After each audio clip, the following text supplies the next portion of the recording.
mudah rapuh, ini gampang putus. Ini gampang putus ya. Jadi teksturnya ikan ini gampang putus. Kenapa? Ada apa? Oke, ya. Jadi kita pakai ini nanti pakainya kabel ya. Kalau kabel kan lebih kuat. Kan kalian kadang praktekkan dulu. Next, ya.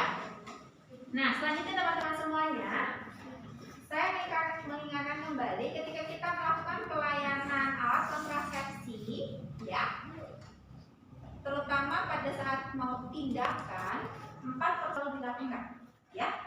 Persiapan apa saja? Persiapan diri, persiapan alat, persiapan pasien, persiapan lingkungan. Oke, itu harus dilakukan, ya. Yang paling utama saya ingatkan kembali, persiapan diri. Persiapan diri bukan hanya sekedar APD atau cuci tangan, bukan. Tetapi yang paling penting adalah kalian atau tenaga kesehatan yang akan melakukan tindakan tersebut kompeten atau tidak, ya. Jadi kalau kalian tidak mampu, katakan tidak mampu. Terutama pada saat nanti pencabutan implan, ya. Jangan sampai begini, kalian sudah ngotik-ngotik lama, tapi kapsulnya nggak ketemu. Akhirnya kasihan ini udah kelukai sama kalian, bukan kelukai, dilukai ya, dilukai, tapi kapsulnya nggak keluar. Jangan sampai demikian, ya. Jadi tanyakan pada diri kamu, saya sanggup nggak? Oke, kalau nggak sanggup, katakan nggak sanggup. Walaupun kapsulnya berjauhan, maka ibu bisa ke bidan yang lain saja, atau mungkin boleh ke dokter saja. Begitu saja, ya.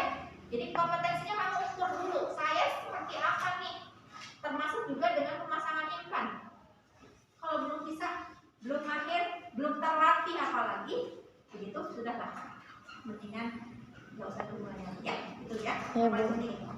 Baik, 4 ABK, AKDR, ya.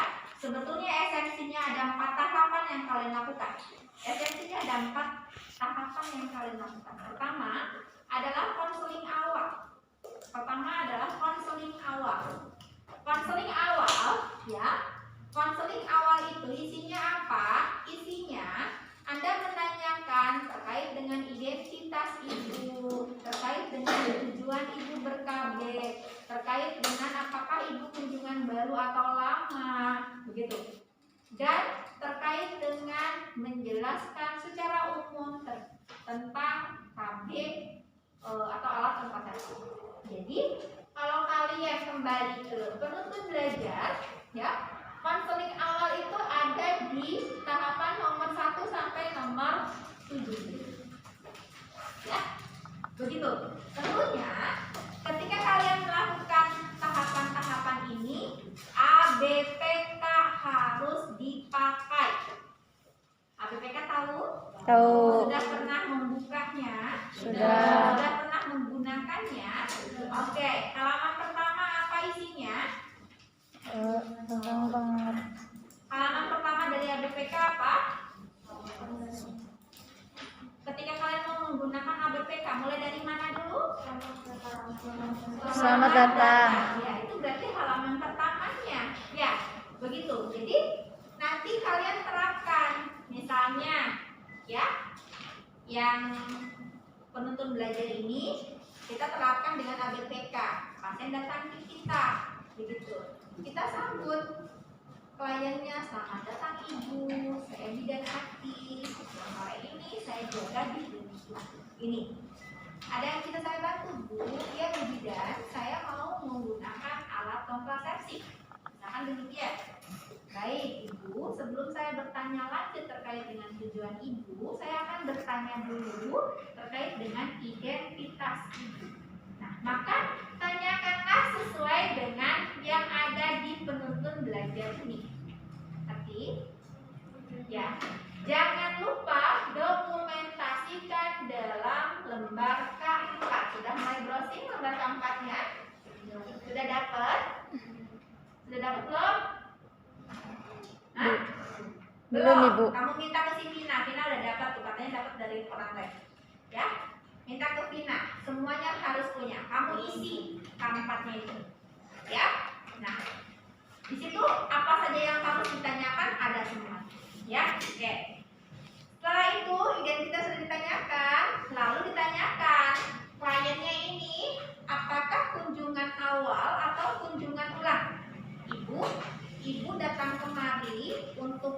itu dalam rangka kunjungan pertama kali atau kunjungan pulang. Misalnya, oh saya udah lama pakai KB Bu Bidan. Oh berarti ibu sudah menggunakan alat kontrasepsi dong Bu? Iya, pakai apa? Suntik. Oke. Suntik 3 bulan Bu? Iya. Kalau dia dalam rangka kunjungan pulang ke kita, maka yang paling penting kalian tanyakan adalah kapan seharusnya ibu kembali. Itu tanyakan. Ya, kadang kalian lupa menanyakan ini. Ya, kapan seharusnya ibu kembali? Jadi, misalnya ibu datang sekarang tanggal 14, begitu. Tanggal 14, tanyakan oleh kita, Bu, seharusnya ibu suntik ulang itu tanggal berapa, Bu? Oh, tanggal 12 Bu Bidan, berarti telat 2 hari. Begitu. Ya, kalau telat 2 hari berarti kita harus pastikan apakah telatnya tidak melebihi jadwal. Kalau misalnya melebihi jadwal, pastikan ibu tidak hamil. Begitu kan? Nah, itu maksudnya, ya. Jadi kalau kunjungan ulang, tanyakan apa pada ibunya? Kapan seharusnya ibu datang ke Artinya kembali itu adalah mendapatkan kontrasepsi selanjutnya, ya. Bukan kembali karena memang berbusin tubuh dan bukan, tapi dalam kondisi dia membutuhkan kontrasepsi selanjutnya. Oke, itu kalau kunjungan ulang. Kalau ibunya bukan kunjungan ulang, berarti kunjungan awal kan? Kita tanyakan pada ibunya, ibu dalam rangka apa ingin menggunakan alat kontrasepsi? Oh ya Bu Bidan, saya sudah punya anak 2, umur saya sudah 35 tahun, saya ingin menghentikan kehamilan saya. Misalkan demikian, ya. Kalau demikian berarti ibu sudah mau mengakhiri ya Bu ya, hasil ibu. Iya, Bu Bidan saya ingin menggunakan KB. Nah, udah cukup sampai situ dulu. Jangan kamu sarankan ibu baiknya ibu pakai KDR, ibu baiknya pakai AKBK, jangan. Nggak boleh, ya. Cukup sampai situ dulu, kita sudah tahu alasan ibu datang ke kita. Lalu kita jamin kerahasiaan ibu. Nanti ibu boleh bercerita terkait dengan hal-hal yang berkaitan dengan tujuan ibu untuk menggunakan KBK ini, ibu ya. Tapi sebelumnya saya akan menjelaskan terlebih dahulu tentang metode kontrasepsi secara umum. Jadi dari lembar ABPK yang selamat datang tadi yang awal, kita berpindah ke halaman yang mana? Ke halaman yang mana? Tentang metode kontrasepsi. Tabnya berada di sebelah mana? bawah Sebelah mana? Metode kontrasepsi secara umum? Sebelah kanan. Ya, ada di sebelah kanan. Nanti di ucapan selamat datang bawahnya itu metode kontrasepsi. Anda jelaskan tahapan itu sama persis dengan tahapan yang ini. Yang poin nomor 6. Ini saya ceritakan dulu di awal supaya kamu tidak bingung antara belajar dengan ini sama dengan ABPK. Ya, sebetulnya ini urutannya udah benar, cuma kamu tidak memahami. Ya, oke. Sudah seperti ini. Lalu kita sudah menjelaskan secara umum kan, ibu KB itu ada macam-macamnya Bu. Ada irreversibel, ada reversibel. Apa itu reversibel? Apa itu reversibel? Macamnya apa? Kamu sebutin semuanya lah, pokoknya sudah. Nah, setelah itu lalu kita ke tahapan kedua. Tadi konseling awal, kedua adalah konseling KB secara khusus. Ya. Nah, pada saat menjelaskan secara umum, kita tanyakan pada ibunya, Bu, jadinya ibu mau menggunakan apa? Oh, saya mau menggunakan AKBK Bu Bidan. Saya mau pakai implan. Baik Bu, sebelumnya saya kenalkan dulu ya Bu ya, implan itu apa? Begitu kan? Nah, dari ABPK kamu pindah ke mana? Dari metode kontrasepsi tadi. Kalau ibu sudah memutuskan mau pakai AKBK, ke bawah. Ya, implan. Ya, Iya Ibu. paham ya? Pindah ke bawah, dibuka lah yang tentang implan. Ini ibu yang ibu pilih, betul Bu Bidan. Baik, saya jelaskan terlebih dahulu ya Ibu. Nah, tahapan itu menggunakan ABPK yang tentang implan tersebut itu sama persis yang poin 8A sampai 8E ya. Betul nggak? sampai 8E. Jadi kamu perkenalkan iklan itu apa, kelebihannya apa, efek sampingnya apa, kontraindikasinya apa, persis di sini. Ngerti. Sampai situ? Ya, jadi nanti pada saat praktek kamu tidak akan bingung tahapan antara belajar di sini dengan penggunaan ABPK. Karena ABPK harus selalu dipakai pada saat praktek. Nanti, oke, itu tahap kedua, yaitu konseling metode secara Khusus. Dari tahap kedua, kita ke tahap ketiga, yaitu seleksi klien. Seleksi klien. Ketika menseleksi klien, kita lakukan bukan hanya dengan data objektif saja, tetapi juga dengan data subjektif, ya, dengan data subjektif. Jadi, yang kita lakukan pada saat pertama kali adalah menseleksi klien dari data subjektifnya terlebih dahulu. Kamu tanya dulu, ya, prinsipnya pada saat menyeleksi klien dari data subjektif adalah satu, prinsip ya, satu, pastikan klien tidak hamil. Berarti pertanyaan apa yang kamu harus tanyakan untuk memastikan tidak hamil? HPHT. Oke, kalau jawaban ibunya ternyata Bu Bidan nggak pernah mens. Apa yang kamu harus tanyakan lagi?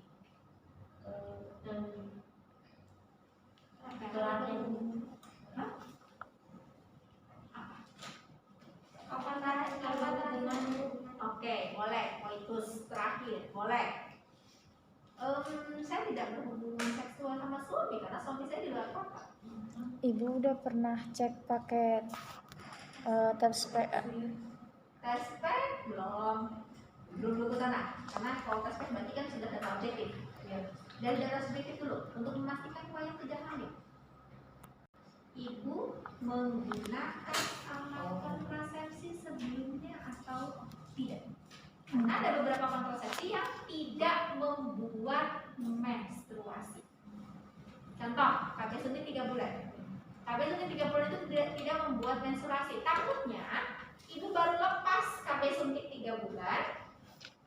Berarti kan untuk kembali lagi ke pola yang normal itu membutuhkan waktu kan? Iya. Itu maksudnya. Ya, itu makanya tanyakan. Jadi prinsipnya pertanyaannya adalah pastikan ibu tidak hamil. Yang kedua, pastikan tidak ada kondisi yang menjadi kontraindikasi KB tersebut. Ini saya nggak ngomong implan doang ya. Saya ngomong untuk seluruh metode kontrasepsi. Jadi kamu nanti belajarnya gampang kan? Kalau udah paham tahapan ini, nggak perlu baca penuntut belajar. Mau apa penuntut belajar, kamu belajar juga lupa lagi. Ya, tapi konsepnya, langkah-langkah yang kamu harus paham itu ini yang harus kamu lakukan. Saya yakin belajarnya lebih mudah. Ya, oke. Ini 2 hal yang kamu lakukan di dalam penapisan data subjektif. Satu apa?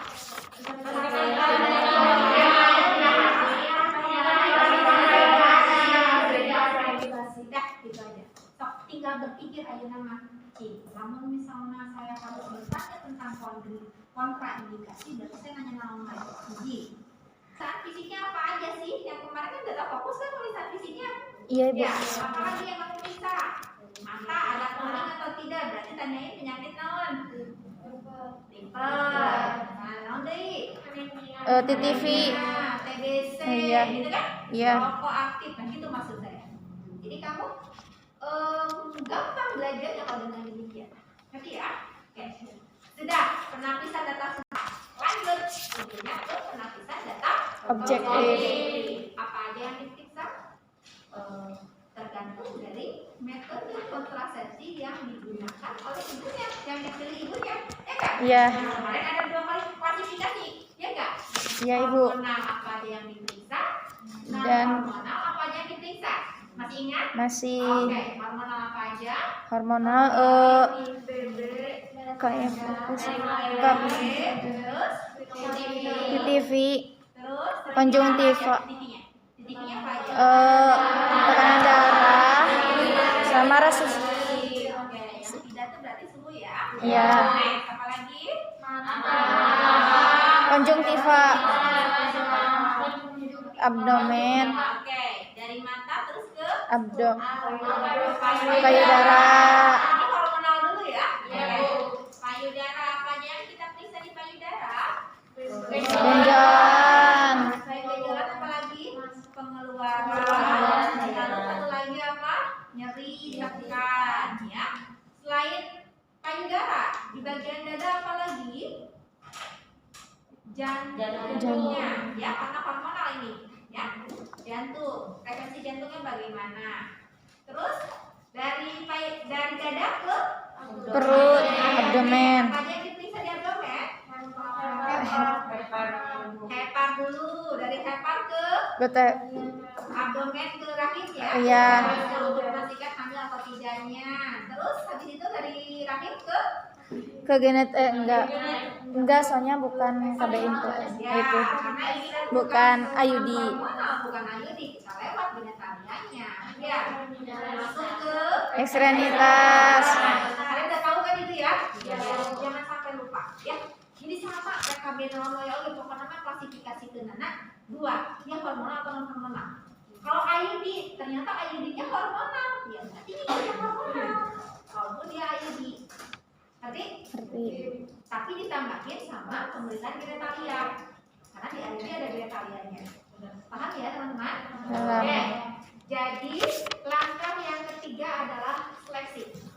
Tadi data subjektif dan data objektif. Nah, dari seleksi itulah kamu bisa memutuskan ibu bisa mendapatkan metode kontrasepsi mandiri atau tidak.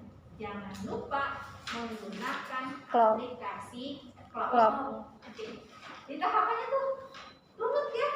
Semua kepake, ABPK yang diajarin kepake, gitu ya. Klop yang diajarin kepake, konseling juga sama kepake. Itu tahapannya, ya. Oke. Nah, setelah diseleksi, kan ibunya sudah diputuskan bisa atau tidak ya? Iya. Baru tindakan. Nanti tahapan itu, ya nanti diterapin ya. Soalnya saya takutnya benar sesuai dengan pilihan ibunya itu tadi intan ya Bu ya. Perkenalkan dulu intannya, Bu ini intannya. Jadi nanti yang kita akan pasangkan seperti ini ya Bu ya. Dua kapsul ini akan masuk ke dalam kulit ibu ya. Jadi di bawah kulit ibu akan terpasang, nanti ada alat yang membantu untuk memasukkannya seperti itu Bu. Nah sebelumnya saya minta tolong ibu untuk kamar kecil terlebih dahulu untuk mencuci bagian lengan atasnya. Ibu nanti mau dipasang sebelah mana Bu? Nanti kita tanyakan dulu. Ibunya aktif di tangan yang mana? Oh ibunya tangan kanan yang aktif, berarti kita pasang tangan kiri. Tapi kalau dia kidal, berarti kita pasang tangan kanan. Ya seperti itu ya. Iya Ibu. Oke. Ibunya ke kamar kecil, mencuci bagian lengannya dengan sabun, lalu dikeringkan. Jangan lupa dibilas juga. Kalian cuci tangan pakai sabun sama air kaki. Ya. Udah selesai? Ibu posisikan ke tempat tidur. Ibu, silakan naik ke tempat tidur. Sekarang saya akan posisikan tangan ibu terlebih dahulu supaya nyaman. Ya. Yang nyaman itu kalau kalian ada posisi tempat tidurnya yang ada penyangga bagian tangannya. Jadi si ibu nanti tengah gantung. Ya. Jadi agak nggak gantung, ini tertahan. Jadi nggak pegel, gitu ya. Seperti itu. Atau boleh juga dalam posisi seperti ini. Ya, boleh seperti ini juga posisinya. Tergantung ibu bidannya. Enak bener sih dari rumah, tapi yang pasti ibunya juga harus nyaman. Jangan sampai ibu bidannya enakan, ibunya merasa pegel, ya kasihan kan kalau gitu. Oke, udah selesai, Bu.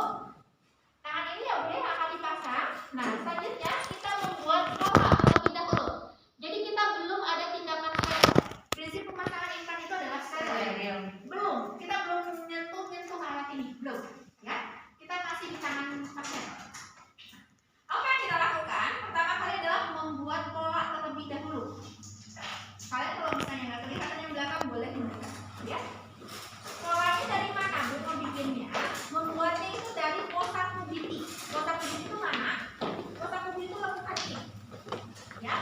Lekukan ini namanya adalah kotak kubiti, ya. Kotak kubiti. Tahu kan di situ? Pegangin. Yang penting view-nya ke saya kan jelas. Ya. Aku ukur dari kotak kubiti ini ke atas 8 cm. Ya. Jadi tangan siapa yang mau jadi diserahkan sama saya? Kasih masuk ya teh. Hebat aku.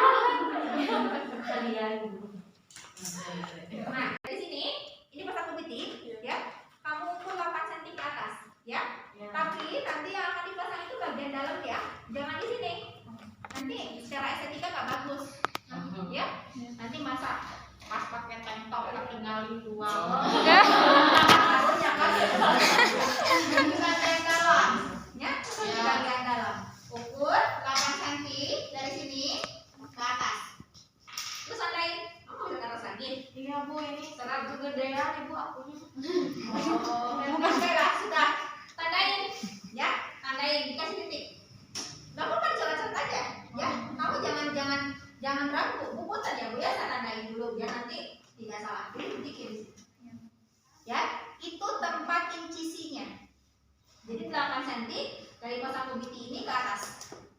Paham? Oke. Dari sini, dari tempat incisi tadi, kita naik ke atas, mengukur, ya. Naik ke atas, kita panjangnya menggunakan apa? Kalau kita menggunakan Indopred atau yang 2 kapsul, ini panjangnya 4,3 cm. 4,3. Kalau 4,3 berarti kamu tambahkan dari tempat incisi tadi di sini yang saya tandain, saya naik ke atas 4,3, kasih tanda di atas. Ngerti? Selanjutnya itu 1 kapsul kan? Kapsul yang kedua, berarti kamu kan bikinnya V nanti begini. Ya, buatlah V kemana? Ke sini. Jaraknya antara kapsul mau ke dalam ya? Jaraknya antara kapsul 1 dan 2 itu tidak melebihi 15 derajat. Ya, jadi sudutnya itu tidak melebihi V-nya itu, jadi kecil, ya. Nah, Bu, ke dalam apa keluar ya tergantung kamu bikin pola pertama kalinya di mana. Intinya si kapsul itu jangan sampai kelihatan di sini, tapi di dalam. Nanti seperti itu. Paham? Saya lanjutkan. Udah bikin pola ya, mohon ya.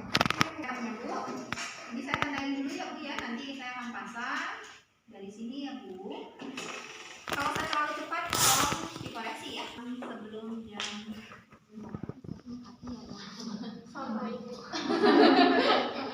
ya, tapi kan kau sampaikan ke maknanya nggak ada juga. Ya Bu. Kita sia-sia semuanya. Baik, udah dikasih tanda seperti ini, ya, udah dapat seperti ini. Bu, saya akan bersihkan dulu ya Bu ya, area yang nantinya akan kita pasang implannya. Sebelumnya kita, nah ini sudah mau ke tindakan steril, ya. Sebelumnya kita buka dulu, lalu kita dekatkan bengkoknya. Setelah itu kita buka splitnya. Ini saya nggak buka lagi ya, karena splitnya sudah ada di dalam, ya. Ini dibuka dengan seperti mengupas split pisang, ya. Dibuka, masukkan splitnya. Lidokainnya dipecahkan juga untuk mengambilnya nanti. Lalu kita ambil 1 sarung tangan saja. Jangan lupa betadin itu sudah di ya. Begitu pula dengan alkohol sudah dilonggarkan supaya nanti kita untuk menggunakan. Oke, 1 sarung tangan dulu kita gunakan, lalu kita ambil pinset. Oh iya, sambil mengenalkan alat ya. Jadi yang kita pakai itu adalah pinset terlebih dahulu alatnya. Ambil kasanya, lalu kita ambil betadinnya. Betadinnya sudah habis. Saya juga ini menggunakan tangan satunya lagi. Nah, sudah seperti ini. Lalu kita lakukan antisepsis terlebih dahulu di area yang nanti akan kita pasangkan implannya. Antisepsisnya berapa jauh? 8 sampai 13 cm. Jadi dari dalam dulu seperti ini, memutar keluar sampai lebarnya itu 13 cm.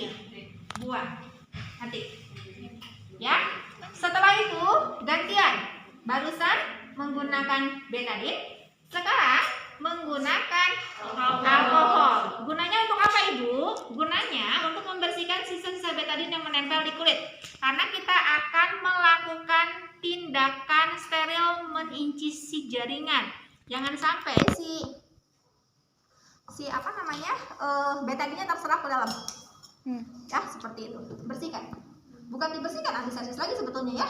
Nah, jadi semakin bersih kan kalau begini. Oke. Ya, kayak dibilas, tapi dengan alkohol. Ya, sudah selesai. Nah, setelah itu, ini kan dipakai nih.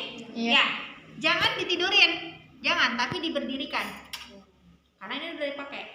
Steril loh ya, karena kita sedang melakukan tindakan bedah mini. Maka benar-benar prinsip steril itu nggak boleh dilanggar. Kalau dilanggar, infeksi. Udah, selanjutnya kita gunakan sarung tangan satunya lagi. Oh iya, maaf, lidocain tadi udah dimasukin ya, dengan teknik satu tangan, seperti APN ya, sama persis begitu. Oh jadi keingetan, APN dengan Ibu ada? Ada Ibu itu, Anissa. Dan menggunakan sarung tangan dua-duanya, ya. Ini jangan kemana-mana, tanganmu jangan nempel-nempel di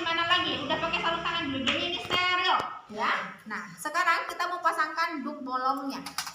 Ini duk bolongnya. Jadi alatnya selain tadi pinset juga Duk bolong. Saya taruh di sini aja. Cocok. Duk bolongnya, ya. Caranya memasangkan duk bolong, perhatikan supaya ini tidak kontak ke kulit pasien, karena kulit pasien kan on. Iya. Lindungi tangan kamu seperti ini, ya. Lindungi seperti ini, tempatkan duk bolongnya. Aman nggak? Aman. Tapi longlor. Oke, dah. Boleh saya pegang? Boleh. Boleh. Steril kan? Steril. Tapi kalau begini, contoh ya, contoh ini salah. Contoh saya begini, terus saya gini, steril nggak? Enggak. Boleh, ya. Maka yang benar itu adalah lindungi Dilipat tanganmu, dulu dikit. lalu kita pasangkan. Aman kalau demikian. Ya, oke. Steril nih, areanya udah steril. Kita mau lakukan bedah sekarang. Caranya bagaimana? Awalnya adalah kita melakukan anestesi terlebih dahulu, ya. Jangan lupa sebelum kamu melakukan pemasangan implan, tanyakan pada ibunya, ibu punya alergi anestesi atau tidak, ya. Kalau misalnya ada alergi nggak bisa pasang implan, ya. Nggak jadi, makanya tadi pada saat screening harus ditanyakan, ya. Oke, lepaskan dengan satu tangan, lalu kita suntikan. Pertama kali nyuntik di mana? Di tempat incisi. Yang tadi kita sudah bikin pola. Yang 8 cm awal. Iya, betul. Yang 8 cm dari pos aku biti. Ya. Ya, oke. Masuk dulu. Tekniknya IC ya. IC. Selanjutnya setelah itu, kalau IC mah langsung aja dimasukin, nggak perlu aspirasi dan akan mungkin ada darah. Ya. Masukin sampai ada gelembung. Iya. Nah, sampai ada gelembung. Setelah itu baru kita menggapai. Ini jangan keluar lagi ya, udah di dalam. Ini terlepas, maaf. Dan udah ada gelembung, lalu kita menggapai ke pola yang pertama. Ya, ke pola yang pertama, yang tadi titik yang ujung pertama, mau yang mana kiri kanan boleh, terserah. Pokoknya pola pertama. Ngerti? Masukin semua jarumnya. Iya, sampai ujung. Nah, gimana kalau pecah? Oh enggak, kan nanti nggak agak dalam ke dalamnya. Iya, tapi nggak dalam-dalam banget, enggak. Dari gini. Lapisan IC kan masuk ke dalam tuh pasti agak dalam. Paham nggak? Pada saat IC itu cuma awal doang kan. Pada saat menyentuh ke ujung itu pasti dalam, nggak mungkin lagi IC. Nanti. Jadi dimasukin lagi. Ya, jadi dari sini nih, maaf ya, saya ulang. Saya ulang, dari sini kan suntik dulu begini. Ya kan? Ya. Terus suntikan sedikit. Ya, terus masuk ke dalam. Sampai ke sini. Tapi Jalannya gini dong, Bu. Iya, benar. oh enggak gini kan, We. Nanti itu jadinya gini. Gitu, jadi langsung datar. Tapi dengan sendirinya nanti agak dalam sih. Cuma ini kan posisinya nggak bisa, ini kan ketahan. Kalau ini kan phantom ya. Kalau kulit beneran kita bisa ratakan demikian. Bisa. Taruh seperti ini ya. Oke. Ya. Next ya. Iya, Ibu. Setelah itu kita aspirasi terlebih dahulu. Sulit ya. Aspirasi. Implan. Ya. Lalu kita keluarkan dengan menarik jarumnya keluar. Paham? Paham ya? Karena kamu udah setting kan? Sama persis seperti itulah. Ini mengarah ke kapsul yang kedua, ke pola yang kedua, maaf. Pola yang kedua, tarik lagi seperti tadi, dorong, ya. Kurang lebihnya nanti Anda setelah selesai itu tidak habis 2 mili, tidak. Tersisa kurang lebihnya 8 sampai 5 mili. Jadi 1,2 sampai 1,5 yang dimasukkan. Ya, kurang lebih ya, karena tergantung kalian juga yang memasukkan. Udah selesai? Tutup. Nah, terus kita pakai pinsetnya kembali. Pakai betadine. Ya, kita tunggu sampai dia nggak pakai betadine lagi kan udah tadi. Kita tunggu sampai si anestesinya itu bekerja. Ya, bekerja.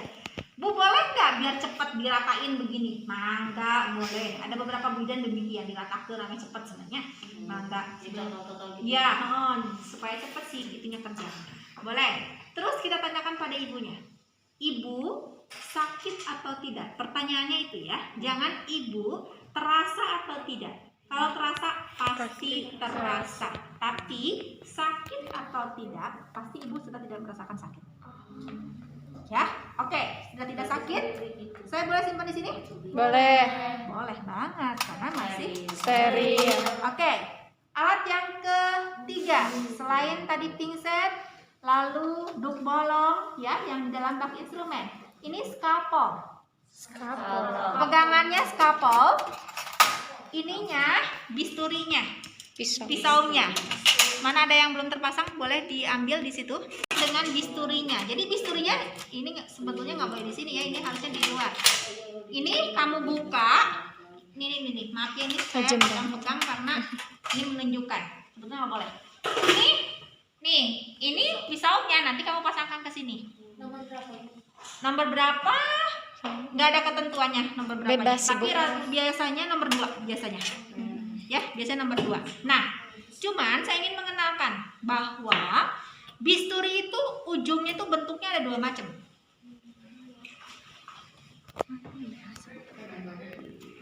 Oke. Oh, ada yang Kalau golok ujungnya kayak apa? ada rada tumpul terus ke sini Oke. dikit Kalau ini? lancip. Nah, jadi bisturi itu ujungnya ada 2 macam. Ada yang lancip seperti ini, ya. Ada yang tumpul kayak golok. Ngerti? Ngerti. Nah, terus apa keterkaitannya dengan tindakan ini? Pada saat kamu incisi, prinsipnya adalah tidak boleh membuat luka yang dalam dan lebar. Tidak boleh membuat luka yang dalam dan lebar. Maka kalau begitu, kalau saya mendapatkan bisturinya seperti ini, resikonya apa? Dalam. Dalam. Supaya tidak dalam, maka posisinya harus bagaimana? Minggirnya rong. Pintar. Begitu maksudnya.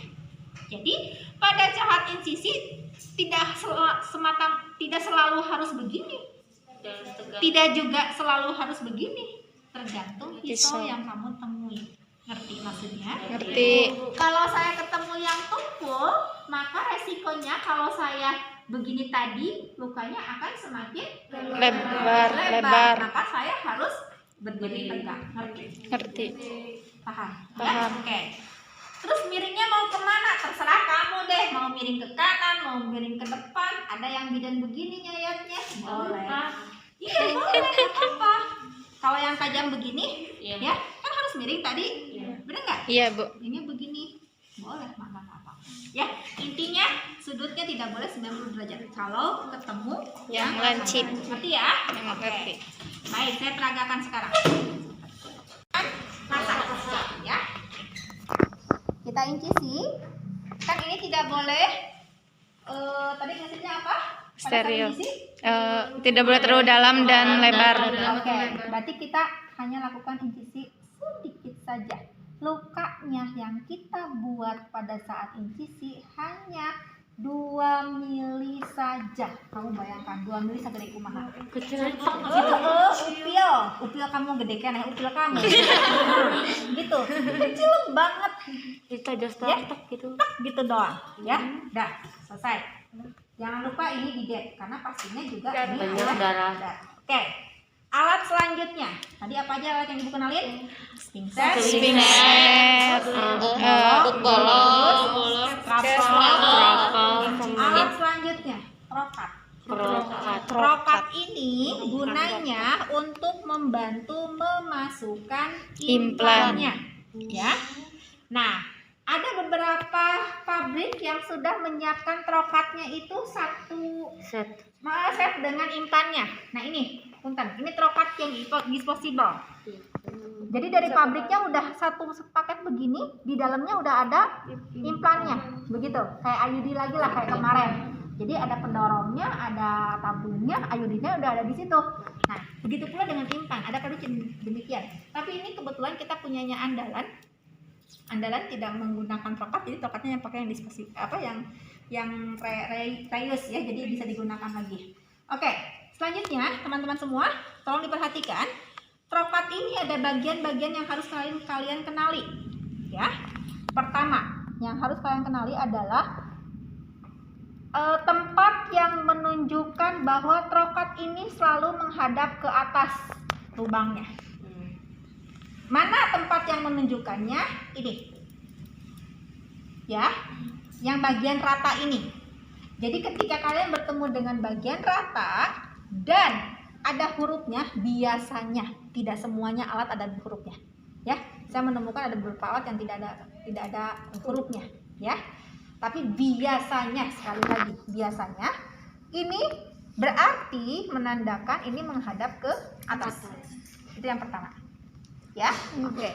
Yang kedua, di trokat ini ada tanda. Ini kebetulan garisnya udah hilang, tapi saya tunjukkan yang ini saja karena ini jelas sekali. Ini ada tanda strip di sini, ada tanda di sini. Ini ada maknanya. Yang mendekati pendorong adalah batas 2. Yang mendekati, saya tahu salah. Adalah batas 1. Yang mendekati lubang adalah batas 2. Ya. Jadi kalau kembali lagi ke trokat yang ini boleh digeser, ya. Ini yang batas ini berarti disebut dengan batas 2. Ini 1. Oke, begitu ya? Ya, Bu. Sama-sama yang tadi. Baik, kita lanjutkan. Kita sudah inkisi tadi, lalu kita masukkan trokatnya. Caranya memasukkan trokat. Pertama kali 45 derajat dulu. Masukkan. Nah, oke. Sebelum memasukkan, kamu memposisikan trokat ini dengan kondisi pendorongnya itu menutup. Begini, nggak boleh begini. Kalau begini berarti ada ruangan kosong di sini nantinya yang nanti akan terisi jaringan ketika kamu masukkan alat ini, ya. Jadi ini harus menutup. Oke, makanya kenapa pegangnya harus begini supaya ini ketahan, ya. Oke. Selanjutnya masuk dulu. Masuk 45 derajat ya. 45 derajat sampai ini Ibu agak cepat. Karena kalau phantom agak susah. Ya, saya lebih suka dengan kulit beneran. Oke. Udah masuk begini. Ini udah masuk. Pokoknya intinya si trokat ini udah ketutup aja, ya. Kalau udah ketutup dari 45 derajat tadi, turunin sama kamu. Turunin. Jadi Ya. sejajar. Jadi sejajar kalau bisa mah, ya. Jungkit sampai si trokat ini betul-betul di bawah kulit. Nah, dorong. Kerasa berarti ya Bu pas ngedorong. Kerasa. Tapi ingat ya, Ngedorong. Pakai kamu kerasa. kalau ada hambatan jangan dorong terus, jangan jungkit lagi. Kalau harus jadi intinya mah benar-benar dalam kulit, di bawah kulit ya. Kayak Oke. ngejahit. Sampai mana kamu memasukkan ini, ya? Sampai batas. Sampai tadi batas berapa tadi yang di sini? Batas 1. 1. Jadi kamu masukkan sampai batas 1. Begitu. Gitu. Ya, batas 1. Misalnya inilah batas satunya, ya. Batas satunya. Begitu? Iya. Udah masuk. Tangan kirimu, nih tangan kirinya langsung ke bawah trokatnya. Seperti ini. Tarik berarti. Ya, begini. Lalu ambil pendorongnya, ya, masukkan kapsulnya. Nah, kenapa Ibu harus begini? Ketika ini dimasukkan, kalau jatuh, dia nggak jatuh ke sini. Ini masih steril, ya. Dan kamu nggak boleh begini, nggak boleh. Harus pakai Pingset. ya. Oke, udah masuk. Lalu kamu dorong sampai teraba ada tahanan. Neng pegang di sini. Kalau nanti pasang mah nggak perlu dipegang ya, karena Udah nanti mah kan jaringan pasti mentok di situ. Tapi ini mah karena pentang pasti maju terus tadi tuh, ya. Oke, sampai ada tahanan. Oke, ini udah ada tahanan. Saya udah nggak bisa ngapa-ngapain, ya. Sudah ada tahanan, persis seperti pasang IUD kemarin. Apa? Ketika melepaskan sayap IUD-nya gimana? Pegang dulu ini. Pegang Tarik. pendorongnya, Iya. gitu kan? Iya. Tarik, Tarik. tabungnya keluar. Sama persis. Jadi tidak ada tindakan mendorong. Tarik dulu. Dah, jangan dikeluarin, pegang. Oh, ini udah dilepas nih. Pastikan si ujungnya nggak terlalu di luar, ya. Kan ini udah trokat nih. Iya. Kalau misalnya dia terlalu di luar, berarti kan dia nongol dong. Iya. Ya. Ini enggak. Oke, udah terlepas ya Bu ya, 1. Sekarang yang kedua, arahkan ke pola yang kedua tadi. Begitu. Nggak boleh.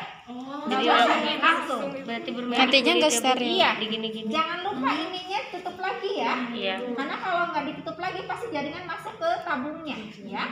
Oke.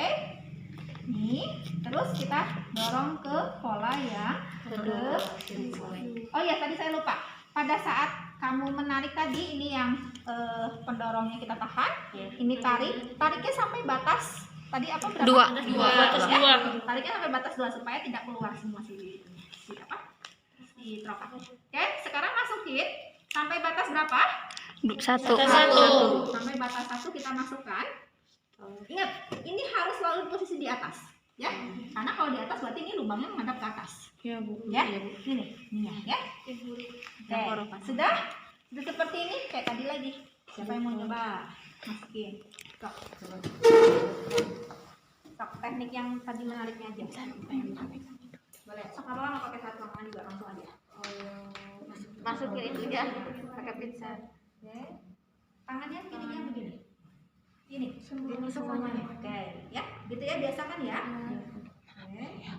Mau masuk? Hah? Masuklah, gua aja bisa, kamu masa nggak bisa. Oke, masih bisa tesos kalau mau. Tarik nafas, Bu. Udah nggak kerasa. Sampai ada tahanan. Udah. Udah ada tahanan, so pendorongnya pegang, si tabungnya yang ditarik keluar. Pendorong mana? Pendorong ini. Oh iya. Tabungnya yang ditarik keluar. No, ini nggak lepas. Ini nggak lepas karena kamu ini mundur dua-duanya. Oh. Itu maju yang ini jangan Ini diam. Oh, ini Bukan dia. maju. Kalau maju nanti Ke kedorong. sana. Berarti dia Kalau ada. kedorong nanti melipat. Wow. Si kapsulnya. Nanti ibu peragakan ya. Kalau kedorong. Ayo. Enggak. Belum. Ini belum lepas. Ini belum lepas. Diulang. Bentar. Maju dulu. Terus.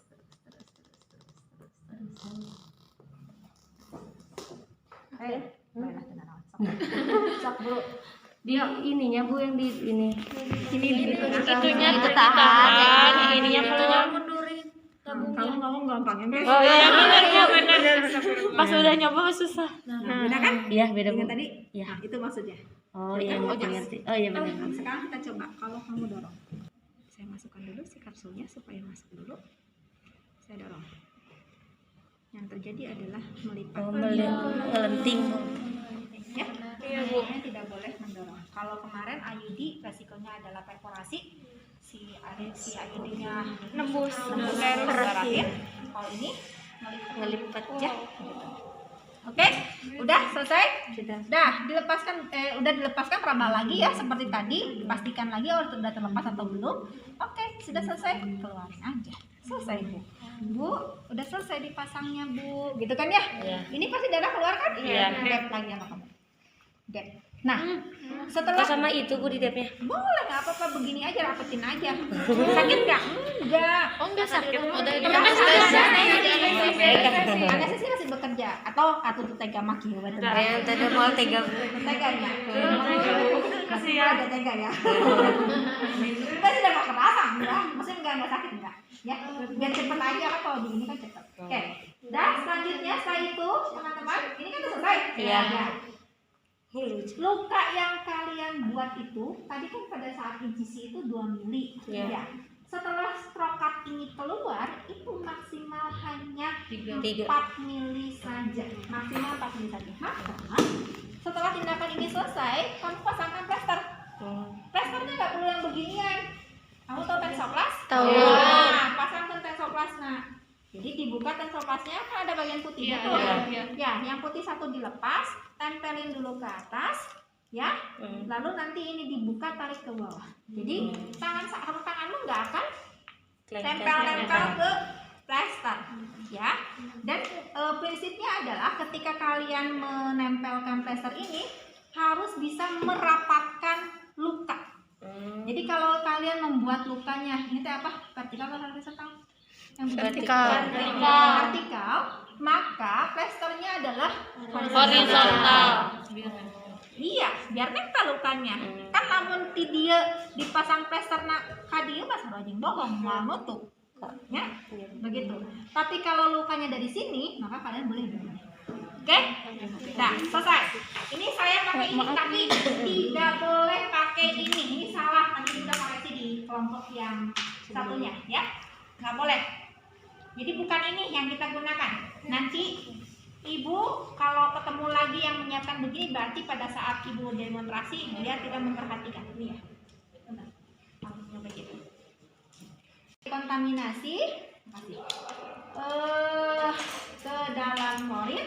Jangan dulu masukin, ini aja dulu, nggak apa-apa. Nah, ibu udah selesai bu ya, udah ditutup lukanya. Tindakannya udah selesai ibu. Dulu. Nah, lalu kita ini masukkan kan ke dalam lautan klorin ya? Ya bu. Masukkan dekontaminasi, ini dimasukkan, ini ke sampah medis dibuang ya. Kasaknya, ini dan semua pokoknya udah selesai semua ya. Kita celupkan. Nah ini kalau misalkan sarung tangan itu diperhatikan, masukkan ke dalam lautan klorin terlebih dahulu. Ini anggaplah lautan klorin, masuk ke dalam. Ini pasti darah keluar kan? Di sini darah ada. Basuh dulu ya, darahnya biar lepas dulu, baru kita selesai. Oke, ini belum selesai ke ibunya. Bu sebentar ya bu ya, saya akan pasangkan dulu balut tekannya. Nah, ini fungsinya pada saat memasangkan balut tekan ini, fungsinya adalah untuk meminimalisir memar. Tadi pertanyaannya ada ya? Ada. Jadi untuk mengurangi memar bu, karena ini kan ada pembuluh darah yang pecah ya bu ya, ketika saya membuat luka tadi, pasti resiko memar. Supaya memarnya nggak melebar, saya akan pasangkan balut tekannya ya bu ya, sampai nanti luka ibu kering, baru boleh dilepas. Begitu ya. Jadi balut tekan kan digulung-gulung-gulungnya. Sekencang mungkin itu bu. Apa? Enggak mestilah. Oh, jangan sampai dia malah jadi pembuluh darahnya berhenti ya, jangan. Hanya neken aja lah. Tanyain aja ke ibunya, ya. Pokoknya intinya gini, pembuluh darahnya pecah, jangan sampai birunya itu nanti melebar kemana-mana. Makanya difiksasi di sini. Cukup di area sini aja yang birunya, gitu. Ya. Oke. Kamu bisa kan gulung-gulung ini mah ya? Bisa. Nggak usah dipraktekin ya. Terus nggak boleh tipis juga begini, nanti kan tebal supaya makan. Udah diikat selesai. Iya diikat aja, gunting kalau mau sisa nama. Ingat ya bukan begini ya. Ingat nanti jangan sampai ada yang balut tekannya begini doang, jangan. Nanti ya kamu mah habiskan sampai sakit. Ya, paham? Paham. Udah selesai ibu pemasangannya. Kita lakukan observasi terlebih dahulu sebelum ibu dipulangkan. Ya, sambil kita melakukan tahapan keempat dari tindakan kita. Kan tadi baru 3 tahapan kan? Iya. Konseling awal, kedua konseling metode khusus, ketiga seleksi, keempat Tindakan. konseling konseling. pasca tindakan. Ya, apa saja konseling pasca tindakannya? Ayo, 1. Terus selain efek samping, ayo Itu lihat penuntut belajarnya. penuntun belajar. Hah. Boleh dilihat lagi supaya gantian. Ibu ngareng HP lah kamu ngomong. Ayo. Ada di yang pas implan terakhir. Selain efek samping apa lagi? Kapan klien disuruh datang? 1 minggu. 1 minggu. Terus kalau jika ada masalah ya, boleh segera mungkin. Terus apa lagi konselingnya?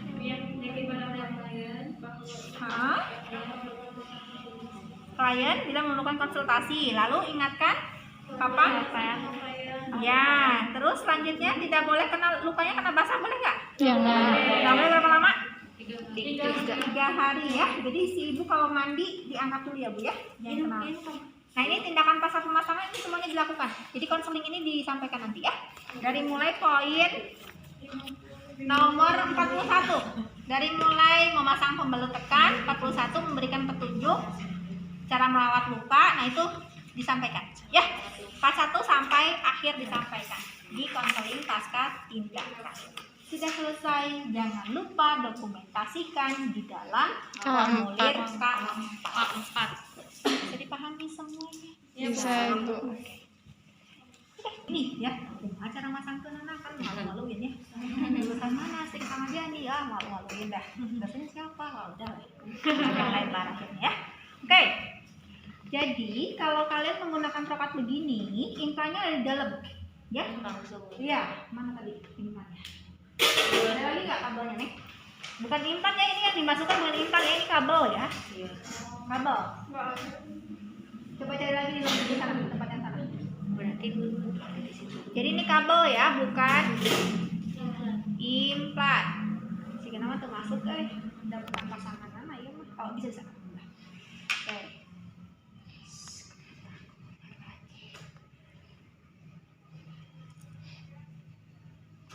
Ya, jadi ini di dalam ya seperti ini nantinya.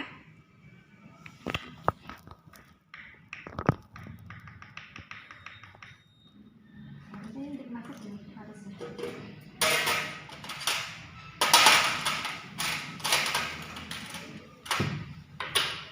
Neng, sambil saya nyiapin ini tolong disiapin lagi alatnya, pindahin lagi, masukin ke sini, Neng. Biar cepat.